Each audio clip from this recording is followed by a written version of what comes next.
Essa é a nossa catequese, da qual nós temos aí aprendido o símbolo dos apóstolos, né? Esse símbolo dos apóstolos, ele é popularmente conhecido como credo ou como credo nos Pai, né?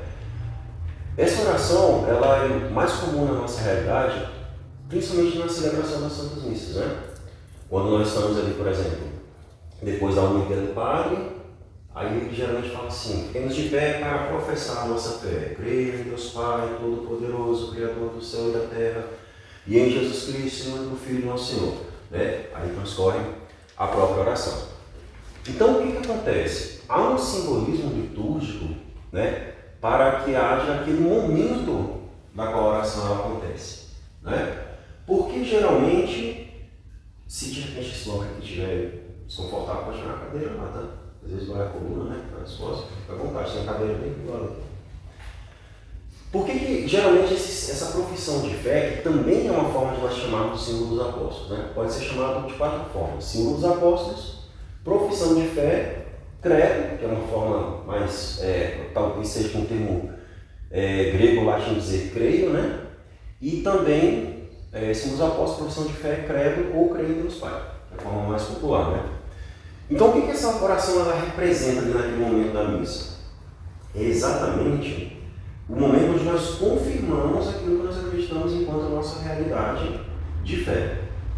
Tá, gente? Então, por que eu digo assim, realidade de fé? Nós estamos aqui estudando o catecismo da Igreja Católica, nós estamos aqui fazendo a nossa caminhada de fé dentro da Igreja Católica, né? Mas nós sabemos o quê? Que hoje existem várias denominações no mundo, hoje existem vários ideologias, filosofias, várias formas com que as pessoas apresentam a fé. Tudo bem, o que elas querem seguir, tudo bem, essa é a liberdade que elas têm de poder seguir isso. Mas enquanto católicos, esses 12 artigos do credo, eles são tipo assim, de certa forma incontestáveis. Eles são verdades de fé. Então não tem como a pessoa dizer que é católico e não acreditar na Assunção da Santíssima Virgem Maria, por exemplo. Não tem como a pessoa ser católica, por exemplo, e não acreditar na comunhão dos santos. Não adianta a pessoa ser católica e de repente participar de uma religião de matriz africana, por exemplo. Não tem como. Por quê? A forma de conduzir a fé das outras denominações tem pontos que são incompatíveis. Até mesmo o próprio protestantismo, que no Brasil é chamado de evangelismo, igreja evangélica. Né? Por que é incompatível? Porque apesar de ter pontos que parecem comuns, o protestantismo e as igrejas evangélicas elas nascem de uma contracultura, de um movimento de revolta contra a Igreja Católica.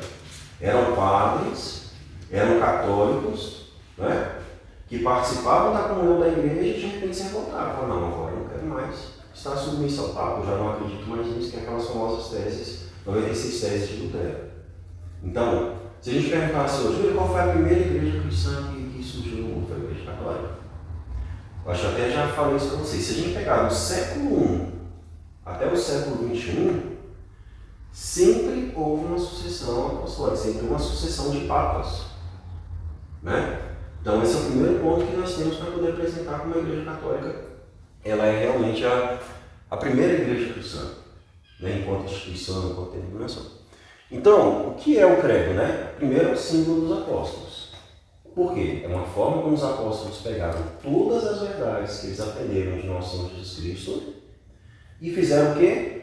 Uma síntese, né? Uma compilação. Então, nós poderíamos dizer assim, que todos os ensinamentos do nosso Senhor Jesus Cristo se encontram nos 12 artigos do credo, nos 10 mandamentos e nos mandamentos da igreja. Né? Então nós poderíamos dizer assim, que todos os 4 evangelhos e as cartas dos apóstolos se resumem nesses 12 artigos, nos 10 mandamentos e nos 5 mandamentos da igreja. Tá? É claro que o que vem depois disso são o quê? Interpretações filosóficas, interpretações teológicas que reforçam aquilo que nós já apresentamos aqui. Tá? Então, esses 12 artigos, eles são pontos fundamentais da nossa fé. Então, é uma forma simplificada de nós interpretarmos em questões de fé aquilo que é certo ou errado. Tá? Nós vamos entender isso quando nós vemos ponto a ponto de cada um. Então, aquilo que eu já havia dito, não crer nos 12 artigos é incompatível com o que crê e ensina a Santa Igreja Católica. É tipo assim, é querer moldar a fé segundo as suas próprias convicções. Né? Eu acredito nisso, mas eu não acredito naquilo. Né? Eu aceito isso, mas eu não aceito aquilo. É lindo demais, eu amo a Igreja Católica, mas eu não concordo, padre tinha que casar. Não, você tem que concordar com nada, deixa que os bispos resolvam isso. Né? Opinião é uma coisa, estudo teológico é outra coisa completamente diferente. Né? Eu acho linda a igreja, mas eu acho que a igreja tinha que permitir o aborto. Não, calma aí. Né? Isso é um debate que está muito mais além do que a nossa própria compreensão. Né? Eu acho lindo isso, mas não concordo com aquilo. Então está fazendo o quê? A gente ferindo aquilo que é o mínimo necessário para a gente ser admitido dentro da comunidade cristã. Né? Porque no Brasil, muitas vezes, a comunidade católica é igual a casa da Joana. Entra qualquer um, faz o que quer, acredita no que quer, aceita o que quer e não faz o que não quer. Né? E dentro da Igreja Católica, da regra que nós diríamos assim como ensinamento dos santos padres, daquilo que a Igreja nos ensinou esse tempo todo, a gente não tem como questionar as verdades de Deus. Porque questionar a Igreja é questionar a Deus. Porque a Igreja é o corpo místico de Cristo, a Igreja peregrina. Isso quer dizer o quê? Se o Cristo não está aqui presente no seu corpo ressuscitado, mas a Igreja está. Por isso que o apóstolo Paulo vai dizer o seguinte: nós somos embaixadores de Cristo. Suponhamos que o governo federal manda um embaixador lá para a Turquia, supor. O que o embaixador assinar, o que o embaixador disser, o que o embaixador fizer, está fazendo de forma oficial representando quem? O Estado brasileiro. Não é verdade? Então, por exemplo, o embaixador fez uma besteira em outro país, ele pode declarar guerra. Vocês acham que não? Sim, aconteceu isso recentemente, né? Pode declarar guerra, pode acontecer uma situação muito pior. Então, nós também somos embaixadores de Cristo, como o apóstolo Paulo fala. Mas, para esses embaixadores, existe uma hierarquia. Primeiro o Papa, os cardeais, os bispos, os padres, os diáconos, que chega até nós, digamos assim. Tanto é que lá no Evangelho de Lucas, Jesus vai dizer o seguinte, no Evangelho de Mateus, ele vai dizer para Pedro assim, o que você ligar no céu, será ligado na terra. O que você desligar no céu, será desligado na terra. Então, por que mas a Igreja Católica está falida, a Igreja Católica hoje não é mais nada, não. O quê? O Papa lança um documento lá na Itália, reflete no mundo todo. Olha, que igreja sem importância é essa? Pela primeira vez cogita-se abençoar casais que não sejam o conceito tradicional de família. Virou essa guerra teológica. Olha, mas é tão insignificante hoje assim. Mas por quê? Opa, peraí. Então quer dizer que agora a gente está num risco iminente de quê? De ser revogada uma lei pétrea, né? Digamos assim, uma causa que é irrevogável, questão de matrimônio. Né? Daquilo que é constituído por quem? Por Deus Criador. Né? Então isso é muito sério. Né? Isso é muito sério, porque isso está muito além da nossa simples realidade humana. Nossa realidade local, digamos assim. Isso é algo que vai ecoar para a eternidade. Porque aqui estamos nós hoje, amanhã nós estamos diante do trono de Cristo. E aí? Né? Nós sabemos que aí é um processo contínuo de quê, gente? De santificação, de conversão da nossa própria alma para alcançar a vida eterna. Então, os 12 artigos do credo, gente, são exatamente aqueles que nós rezamos lá na missa. Enumerando aí, crê em Deus Pai Todo-Poderoso, o Criador do céu e da terra. Primeiro artigo do credo. Crê em Deus Pai Todo-Poderoso, Criador do céu e da terra. Primeiro, quem é Deus? Qual é a nossa concepção de quem é Deus? Não é? Nós vamos entender o seguinte. Primeiro, nós acreditamos que Deus foi apresentado para a Igreja Católica na figura de um Pai. Né? Mas nós sabemos que Deus, ele é o quê? Ele é o Criador de todas as coisas visíveis e invisíveis. Tá? Ele é Criador do céu, da terra, de todo o universo, como nós já lemos lá no livro do Gênesis, lá no início, né, da nossa própria catequese. Jesus vai dizer o seguinte: ninguém jamais viu a Deus senão o Filho de Deus. Os apóstolos, quando eles, principalmente o apóstolo João, quando ele tem uma visão do Apocalipse, que ele vê aquele que está sentado no trono, ele tem uma visão de alguém que é um ancião de muitos dias. Então, como é que nós vemos a figura de um ancião? Alguém que é dotado de uma expressão, de uma aparência de sabedoria, de seriedade, tem que imaginar, né? Então, João ele via sentado no trono, né? Um ancião de muitos dias, mas nem João consegue descrever, né, claramente como é realmente a pessoa do Pai. No entanto, o que o Gênesis nos indica? Façamos o homem a nossa imagem e semelhança. Então nós imaginamos o quê? Que Deus é só uma luz, igual o sol, que fala ali? Não. Se nós somos a imagem e a semelhança de Deus, isso nos indica o quê? Que nós somos a figura de Deus. Só que nós somos uma figura em forma de criatura. Enquanto Deus, ele é Criador Todo-Poderoso. Por isso que quando, se eu não me engano, Filipe, Natanael, se eu não me engano, que é um dos apóstolos de Jesus, questiona Jesus, ele fala assim: Senhor, mostra-nos o Pai e isso basta, você não precisa falar mais nada. Aí Jesus ele fala assim: Natanael, eu estou há tanto tempo convosco, vocês ainda não entenderam. Quem me vê, vê o Pai. Então eu sou o quê? A figura humana daquele que é o Deus Todo-Poderoso. Já lembra dessa passagem? Diz exatamente isso. Porque senão a gente fica igual aos filmes de ficção científica, imaginando que Deus é uma energia, que Deus é um foco de luz, que Deus pode ser um alienígena, né? Agora aparecem alienígenas lá em Miami, né? Vocês lembram do ano passado que eu falei que dia 23 de outubro eles iriam fazer uma oração, entre aspas, uma invocação nos 4 cantos do mundo, que ia abrir portais? Lembra que eu falei sobre isso? Agora está aparecendo, eu acho que é alienígena.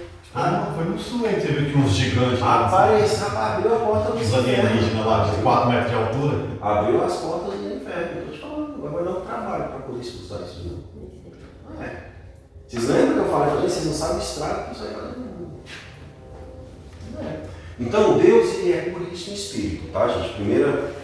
Primeira realidade é essa. Deus ele é puríssimo em espírito, ele é todo poderoso, da qual nós chamamos também de onipotente. Todo poderoso, gente, é o que? É invencível. Ele tem o poder absoluto sobre todas as coisas. Tá? Mas aí a gente imagina, se Deus é todo poderoso, por que as coisas deram errado em algum momento na obra da sua criação? Ainda não acabou, a obra está criada, está acontecendo. Está tendo o quê? Uma oposição, não é verdade? Tem alguém querendo estragar tudo. Bagunçou a obra da criação. Mas quando que a obra da criação acaba? Assim, não falando ali sobre o início do Gênesis, da criação de tudo, mas eu falo como que está acontecendo. No último dia. E essa é a nossa esperança, não se esqueçam disso.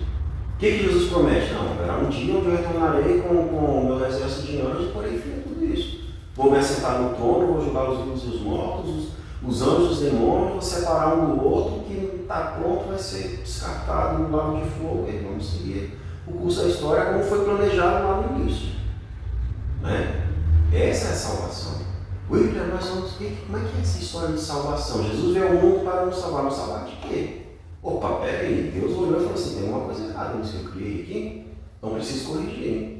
Então corrigir o quê? Separar a grama das flores. Aí a grama vai ser arrancada, vai secar e vai ficar fogo. Enquanto as flores continuam florindo. Mas Deus é mais, não é inteirista, né? Então, uns agnósticos vão dizer assim, então esse é o lado mal de Deus. Não, não é o lado mal de Deus. É o lado justo de Deus. Pelo que nós começamos no início da nossa catequese. Vocês imaginam? Tem uma pessoa que tem 6 meses que não aparece na catequese.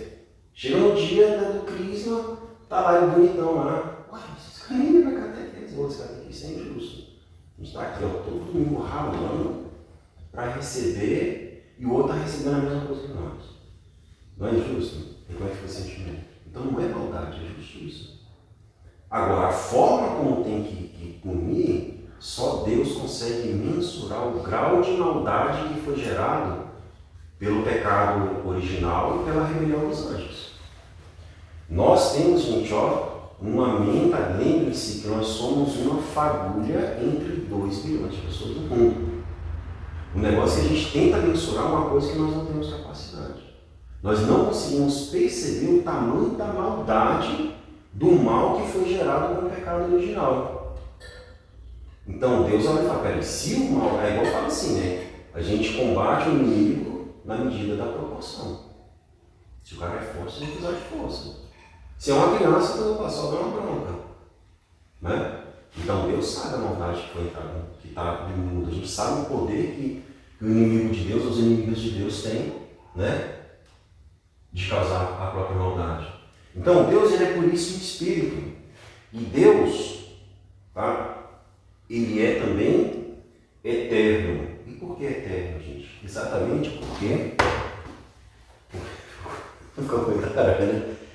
ele é eterno exatamente. Eu podia ter feito uma forma mais carinhosa, né?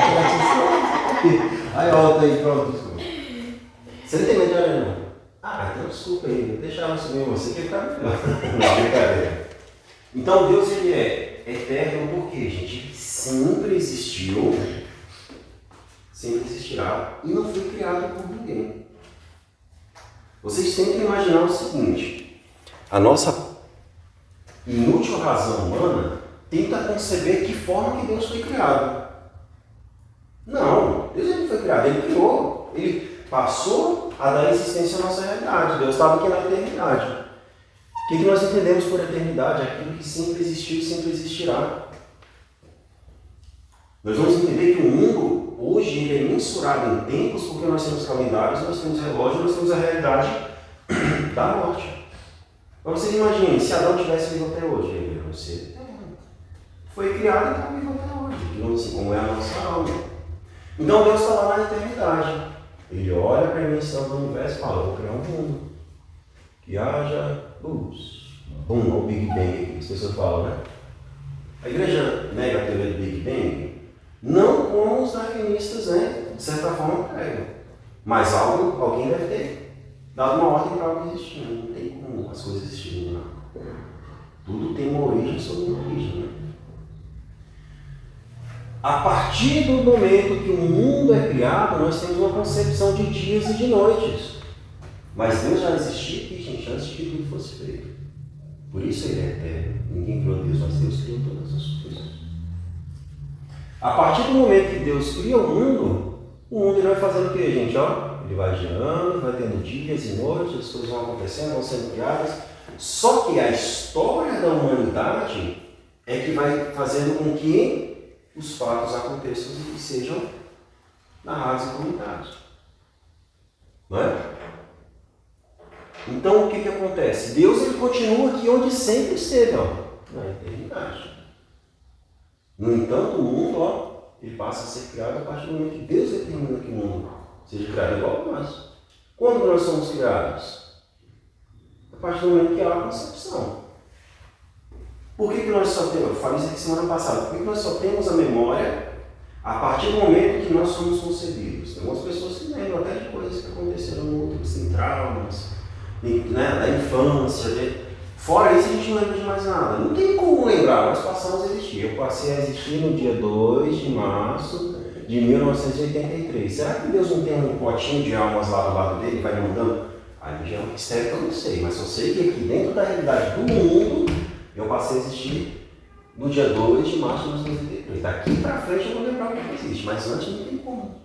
Isso é o que nos diferencia de Deus. Deus sempre existiu e nós tivemos um ponto inicial. Dentro de quê, gente? Da criação. Por isso que Deus, ele é criador dos homens. E passou a dar existência aos homens. Né? Então ele criou todas as coisas e por ninguém foi criado. E Deus, ele é onipresente. Então, ele está em todos os lugares. No céu, na terra. Ele habita todo o universo, todo o mundo, mesmo estando onde? No trono da sua glória. Então, como que ele tem essa visão, né, de tudo? Porque ele é onisciente, ele é o autor. Quando ele idealizou o mundo, ele falou assim, eu vou criar o mundo de uma forma com que meus olhos nunca deixem de estar fitos naquilo que acontece. Ah, mas por que Deus então não impede nas guerras que estão acontecendo? Exatamente porque a partir do momento que o homem se rebeliou contra Deus, Deus ele deixa o homem seguir o seu fluxo e o seu destino. Né? Ou seja, destino em que sentido? Destino, as coisas têm que acontecer até que se consumem os tempos. Né? Então nós ainda temos essa capacidade de escolha. Né? Então Deus vê todas as coisas, ele é onipresente, ele é onisciente e ele é onipotente. Então esses são os atributos de Deus. Então, por que Deus criou o mundo? Pelo simples ato da sua vontade. Desde o início ele já tinha a ideia de instaurar um reino na Terra. Né? Então, pelo simples ato da sua vontade, é como assim, entre aspas, né? O empreendedor olha para o terreno e fala, vou construir uma empresa aqui. Por quê? Não tem dinheiro para investir, eu quero investir aqui. Né? O que motivou ele? Bem, ele tem aquela capacidade de criar aquilo. Ele tem as condições de criar aquilo. Deus é da mesma forma. Pelo menos a princípio foi um simples ato da sua vontade, pelo menos dentro da nossa compreensão teológica, da nossa compreensão catequética nesse momento, para que já desde o início fosse instaurado o seu reino aqui na Terra. Né? Então, gente, olha só, caminhando mais um pouco, nós vamos perceber o quê? Que apesar de nós estarmos falando até agora sobre a pessoa de Deus Pai, hoje nós concebemos aquilo que é a Santíssima Trindade, né? O dogma, né, da Santíssima Trindade. O que é o dogma da Santíssima Trindade? É a nossa certeza de que Deus ele é um só, mas ele é também três pessoas distintas: Pai, Filho e Espírito Santo. Tá? Então, como que nós podemos perceber isso? Jesus, nosso Senhor, ele foi criado como uma criatura? Sim ou não? Ele é uma criatura, Jesus? Não. Ele foi gerado. Nós somos criaturas. Jesus, ele é a segunda pessoa da Santíssima Trindade. É como se nós imaginássemos o seguinte. Vamos tentar imaginar. Deus criou o mundo, depois teve a rebelião de quem? Dos anjos. A partir do momento que os anjos eles se rebelaram, eles se tornaram demônios. Depois nós vamos entender isso um pouco mais. Né? Quando a queda dos anjos acontece, então acontece uma guerra. Os anjos falam assim, agora a partir de hoje nós vamos destruir o reino de Deus. E essa guerra acontece até hoje. Né? Enquanto os anjos e os santos combatem para que o reino de Deus seja edificado, os demônios, a partir da sua queda, eles passam a agir para a destruição do reino de Deus.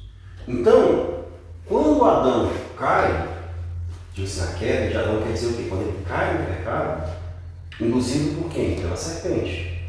A serpente era quem? O demônio, o diabo, Satanás. Era um anjo que se revoltou contra Deus. Né? Então Deus fez o seguinte, olha, o homem por si só, ele não vai conseguir se redimir. Redimir de quê, gente? Do erro, que foi o pecado original. Então eu preciso ir lá. No entanto, somente eu, Deus Todo-Poderoso, não posso deixar de, entre muitas aspas, administrar o universo para poder ir lá nesse mundo. Então o que eu vou fazer? Eu vou enviar o meu filho. Eu vou gerar um filho de mim e vou enviar à terra.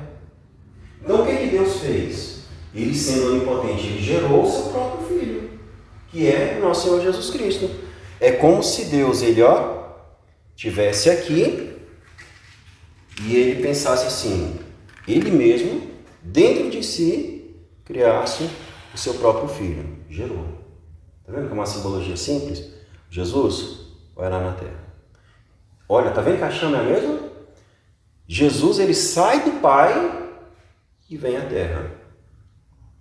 Quando ele ressuscita, ele faz o quê? Ele volta para o Pai. Então aqui nós estamos falando da primeira pessoa da Santíssima Trindade, que é Deus Pai, e de Jesus Cristo. Agora, qual a diferença de Jesus Cristo para nós? Nós é como se fosse aqui, tinha terra aqui, barro. Deus veio, pegou um pouquinho de barro e deu vida. Pegou uma centelha do seu sopro de vida e falou assim, vai lá, vai ter uma vida humana. Está entendendo? Essa é a diferença. Jesus ele foi gerado dentro do próprio Deus. E nós fomos criados no mundo da terra. E Deus soprou e nos deu um sopro de vida. Então nós temos a primeira pessoa da Santíssima Trindade e a segunda pessoa da Santíssima Trindade.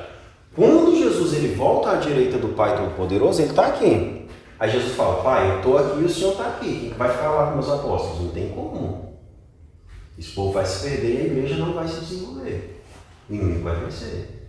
Por que isso? Vocês imaginem. Os apóstolos viram Jesus ressuscitado após a ressurreição. E hoje não me deixem passar do horário, tá, gente? Senão é 10 horas, 11 horas que acaba, 10 e meia. Então, Jesus olhou para os apóstolos e falou assim, não vão dar conta, porque os apóstolos estavam trancados, batendo as canelas de medo. Então, o que o Pai falou assim, não tem problema, Jesus. Vamos enviar o nosso Espírito para os homens. Aí vocês não se esqueçam, me ajuda aqui. Vocês não se esqueçam, nós homens já estávamos aqui criados, ó, tá? Estamos aqui morrendo de medo. Jesus já havia voltado para o Pai. Então, o que Jesus fez? E o Pai, vamos doar o nosso Espírito. E aí ele gera, não cria, ele é eterno. A terceira pessoa, que é o Espírito Santo. Pai, Filho e Espírito Santo. E o Espírito Santo vem aqui, ó, e é derramado sobre a igreja. Olha lá. E hoje nós sabemos o quê? O Espírito de Deus em nós. Deu para compreender essa analogia? Então, Jesus e o Espírito Santo sempre estiveram com Deus. Eles fazem parte de Deus, mas eles são gerados e distribuídos, enviados à humanidade. Por isso que nós temos o Pai, o Filho e o Espírito Santo, que são três pessoas em um único Deus. Por isso que nós vamos dizer o seguinte, quantos deuses há então? 3? Não, só. Um único Deus que pode, na verdade que se fez, né, que é 3 pessoas, Pai, Filho e Espírito Santo. Então, em Deus há 3 pessoas iguais e realmente distintas, Pai, Filho e Espírito Santo. William, por que isso acontece? Por causa da necessidade da nossa história de salvação. Deus Pai é Criador, Deus Filho ele é Redentor, porque uma vez que o homem cai, o Filho de Deus vem, porque ele é gerado de Deus, mas ele é o próprio Deus. Né? Por que tem que falar que é o Filho de Deus? Gente, para ter uma analogia. Você imagina Jesus falando assim, gente, eu sou Deus, eu sou Pai, estou aqui, gente, não sei o quê. Vocês imaginem que a forma das pessoas interpretarem aquela época era inconcebível. Que Deus, isso é um comentário lá com ele, não falavam isso de Jesus. Nossa, o pai dele é o carpinteiro ali, ó. É o seu José ali da esquina, mas que filho de Deus, o que, irmão? Você tá doido, cara? Ele é carpinteiro, ela estava fazendo mesa ali outro dia desse.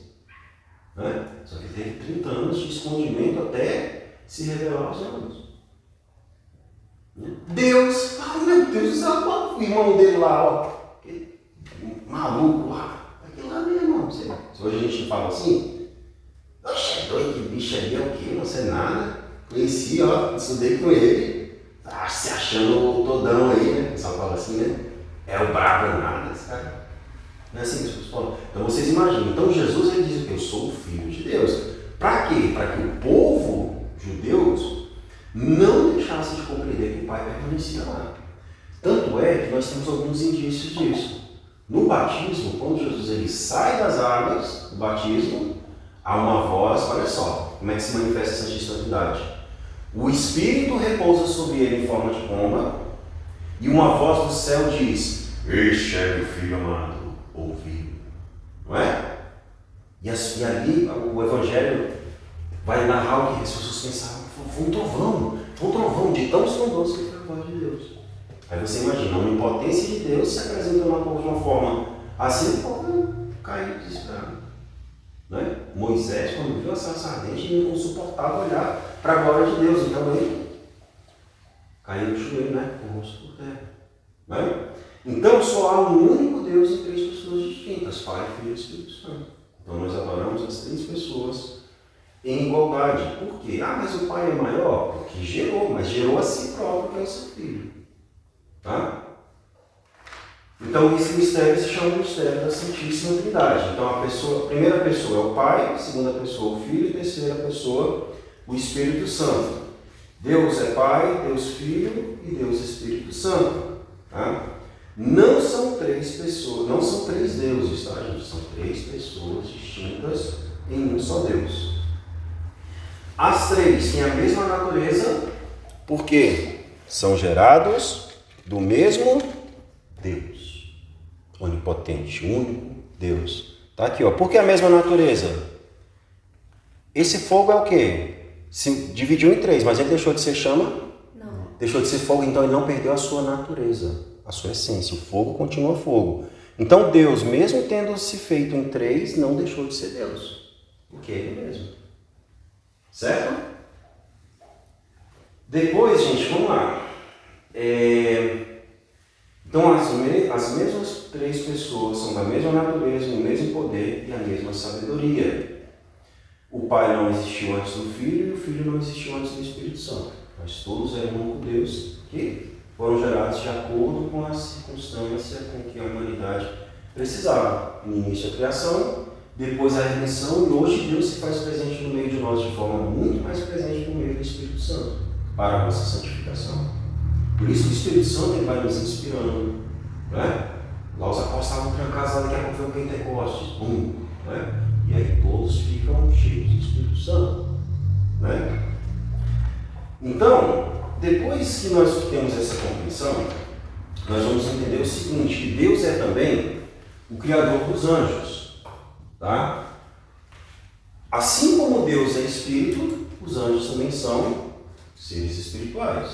Isso quer dizer o quê? Eles não têm uma substância material como a nossa. Uma das